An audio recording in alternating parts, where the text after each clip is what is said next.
Do not forget, you can support the channel with a like, and you can also subscribe to be aware of the latest published videos. Thank you. We hope that here you can find the latest news, ideas, and discoveries from the scientific world. The mystifying murder of Missy Bevers, the fitness instructor killed in a Texas church. On April 18, 2016, surveillance videos captured an unidentifiable suspect walking around the Creekside Church of Christ in Midlothian, and police believe that person killed Missy Bevers. Just after 4 a.m. on April 18, 2016, 45-year-old Terri Missy Bevers pulled up to the parking lot of the Creekside Church of Christ in Midlothian, Texas. It was another routine class for the fitness instructor, who had a loyal following for her gladiator boot camps. But Bevers would not instruct that morning's class or any other class ever again. A few minutes after she arrived, she would be murdered by an assailant already roaming the church, dressed head to toe in police tactical gear. By the time Bevers' body was discovered less than an hour later, her murderer had already disappeared into the early morning darkness, never to be seen again. The lead-up to Missy Bevers' murder. Terri Missy Bevers was born on August 9, 1970, in Graham, Texas, the Dallas Observer reports. A teacher, Bevers married Brandon Bevers in 1998,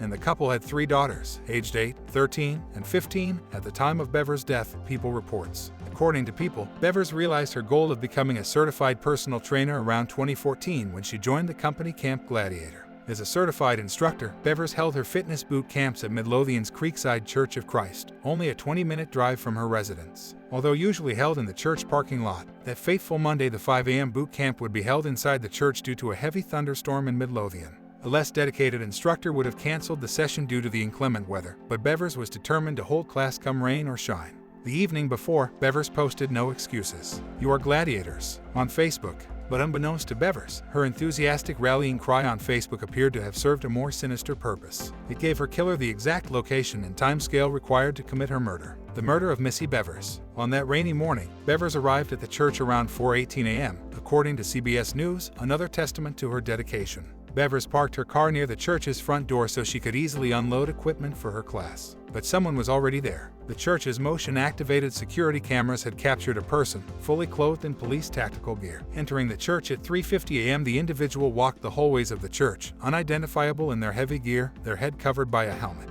The suspect wore gloves and also had an unusual gait, with their feet, and particularly the right foot, turning outward as they walked, according to True Crime Edition.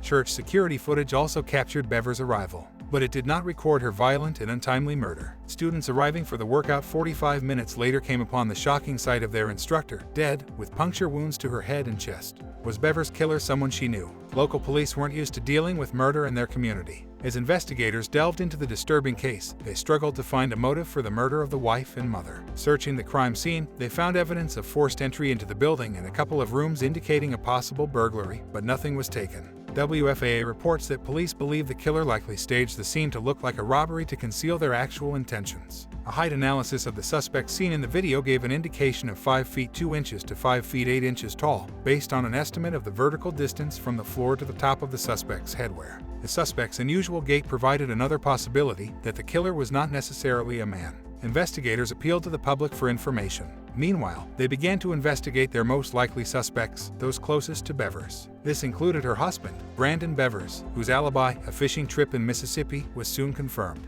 Brandon would report that he couldn't think of anyone who would want to hurt Bevers, let alone kill her. Then, a search warrant covering Bevers' cell phone records from March 1st to April 24th revealed that, shortly before her murder, Bevers had been having what investigators termed an ongoing financial and marital struggle, as well as intimate, personal relationships external to the marriage. Messages between Bevers and her husband had referred to extramarital affairs. Police also came across evidence that Bevers had been receiving intimate and flirtatious messages over LinkedIn, some of which had been deleted and were apparently unrecoverable. Investigators believe the killer communicated with Bevers through LinkedIn 3 days before her murder, as Bevers had shown her friend a private LinkedIn message from an unknown man that had made her uncomfortable. Bevers and her friend had agreed the message was creepy and strange. Still, Missy Bevers had apparently not suspected the proximity of a threat the morning of her death, as she left her licensed firearm inside her car. A series of dead ends. Soon the police and public's attention turned to Bevers' father-in-law, Randy Bevers. On April 22nd, just 4 days after Bevers' murder, Randy had gone to a local dry cleaner carrying a woman's blood-soaked shirt.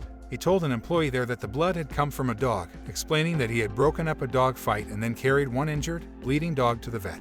The employee was suspicious and called the police, who had the shirt forensically analyzed, and Randy Bevers emerged as a possible suspect. He had a similar physique to Bevers' killer and walked with a limp. But his alibi that he had been in California with his wife at the time of the murder checked out, and his daughter corroborated his story about the dog fight. Eventually, an analysis of the shirt confirmed that the blood had come from a dog.